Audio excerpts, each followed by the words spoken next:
ध्यान में है, पुलिस मुख्यालय के द्वारा पूरे राजस्थान में साइबर शील्ड अभियान चलाया जा रहा है, जिसमें कि जो साइबर फ्रॉड हो रहे हैं उससे जुड़ी हुई गैंगों को, उससे जुड़े हुए ऑनलाइन सेंटर्स को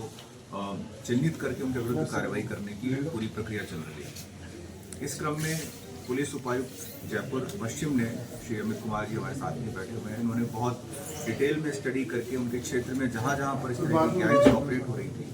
उनके विरुद्ध एक टीम बना करके कार्रवाई प्रारंभ की। इस टीम में उन्होंने अपने जिले के उन थानों को चिन्हित किया, थाना अधिकारियों को टीम में शामिल किया, जिसमें कि हरमाड़ा है, करनी विहार है, कटनी है, विंदायका है, कालवाड़ है। इन थाना अधिकारियों को और अपनी टीएसटी स्पेशल टीम को लेकर के और खुद की जो साइबर सेल है उसको लगा करके डिटेल में स्टडी कराएगी कहाँ कहाँ पर इस तरह की कार्रवाइयाँ गैंग्स कर रही हैं, ऑपरेट हो रही हैं, कॉल सेंटर चल रहे हैं। इसको चिन्हित करने के बाद में उन्होंने कल डिटेल में बहुत बड़ी रेड को प्लान किया, जिस रेड में कल 30 लोगों को गिरफ्तार किया गया, 2 नाबालिग उन्हें निरुद्ध किया गया और बहुत बड़ी संख्या में साइबर फ्रॉड करने में इस्तेमाल होने वाले सामान को सीज किया गया, जिसमें कि लैपटॉप्स हैं, बड़ी संख्या में मॉनिटर्स हैं, कंप्यूटर की एसेसरीज है और बहुत सारे बैंक की जो चीज़ें होती हैं, एटीएम हुए, बैंक के पासबुक्स हुए, इन सबको सीज किया गया। यहाँ पर दो तीन तरीकों के फ्रॉड करने की जो कार्रवाई थी वो चल रही थी, जिसमें कि पहली कार्रवाई थी नकली बाबा बन करके लोगों को बेवकूफ़ बना करके पैसे ठगने की कार्रवाई। वहीं दूसरी तरफ कुछ लोग थे जो कि ऑनलाइन गेमिंग चलती है, आप सभी भी इससे वाकिफ होंगे कि ऐप बना करके ऑनलाइन गेमिंग करने की कार्रवाइयाँ लोग करवा रहे हैं, जिसमें कि व्यक्ति पैसा लगाता है, उसे ये उम्मीद दी जाती है, उसे ये बताया जाता है कि बहुत जल्दी अपना पैसा आप दुगना कर सकते हैं, 3 गुना कर सकते हैं और वो लगातार अपना पैसा ऑनलाइन ट्रांजेक्शन के माध्यम से देता रहता है। ये 2 मेन मोडस ऑपरेंडाई थे जो कि कल इन्होंने क्रैक किए। इस पूरी प्रक्रिया में 4 बड़ी गैंगों को इन्होंने ट्रेस किया, उन गैंगों के विरुद्ध कार्रवाई की। कुल मिलाकर के गिरोह अगर हम देखें जो अलग अलग कार्य कर रहे थे, जिसमें कि सिंगल लोग भी अपने गैंग चला रहे थे, तो कुल 8 गिरोह हैं जिनके विरुद्ध कल ये कार्रवाई हुई। कुल 4 बड़े कॉल सेंटर इनके द्वारा इसको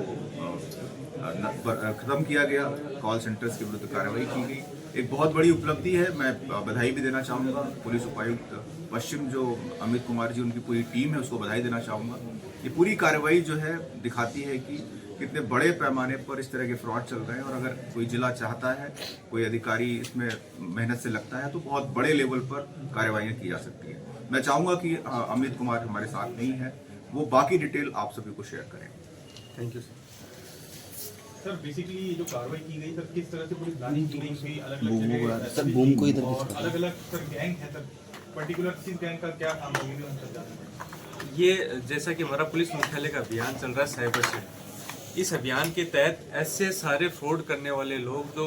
हिंदुस्तान भर में कहीं भी फ्रॉड कर रहे हैं, उनका तकनीकी डाटा MHA और NCRB की अलग अलग साइट्स पर और जो डिजिटल पोर्टल्स हैं उसमें उपलब्ध है। उन सारी तकनीकी सूचनाओं को इकट्ठा किया गया, मुखबिर तंत्र एक्टिवेट किया ताकि ये सारी सूचनाओं का संकलन जमीनी स्तर पर भी किया जा सके। जब ये एक्सटेंसिव होमवर्क करके हमने अपनी साइबर टीम और अपनी जो मौके की टीम है उनके बीच में समन्वय करके कल अल सुबह से हमने रेड करना शुरू की, जिसमें 5 थाना क्षेत्र में ये रेड हुई, जिसमें लगभग 10 टीमों ने कार्य किया। इसमें सबसे महत्वपूर्ण ये था कि सूचनाओं को रेड करने से पहले उनको तकनीकी रूप से सुदृढ़ बनाना और उनको मौके पे जाकर उन मुलजिमों की उपस्थिति देखना ताकि कोई भी रेड असफल नहीं हो। कल जितनी भी रेड की गई उसमें कहीं भी ऐसा नहीं हुआ कि कोई भी मुलजिम भागने में कामयाब रहा। एक सुदृढ़ टीम और सुदृढ़ तकनीकी आसूचना के आधार पर समस्त रेड की कार्रवाई की गई। साथ ही हमें ये ज्ञात था कि जितनी भी रेड की कार्रवाइयाँ और जितनी भी साइबर फ्रॉड के गिरोहों का जितनों का भी पर्दाफाश होगा, हमारे सामने जो प्राइम टास्किंग होगी ये होगी कि इनके बहुत सारे लोग उस वक्त मौके पर नहीं मिलेंगे, तो कहीं ना कहीं जो साइबर फ्रॉड का पैसा है वो लीकेज नहीं हो जाए। तो हर टीम के साथ में जहाँ भी मौके पर रेड की कार्रवाई हुई, हमने साइबर फ्रॉड प्रिवेंटिव सेल के हमारे जो सक्षम जवान हैं उनको उनके साथ तैनात किया और उसी वक्त जितने भी संदिग्ध बैंक अकाउंट्स थे उनकी डिटेलिंग करके और उनके ऊपर पर्याप्त होमवर्क करके उनको फ्रीज कराने की कार्रवाई आरंभ हुई। लगभग अभी तक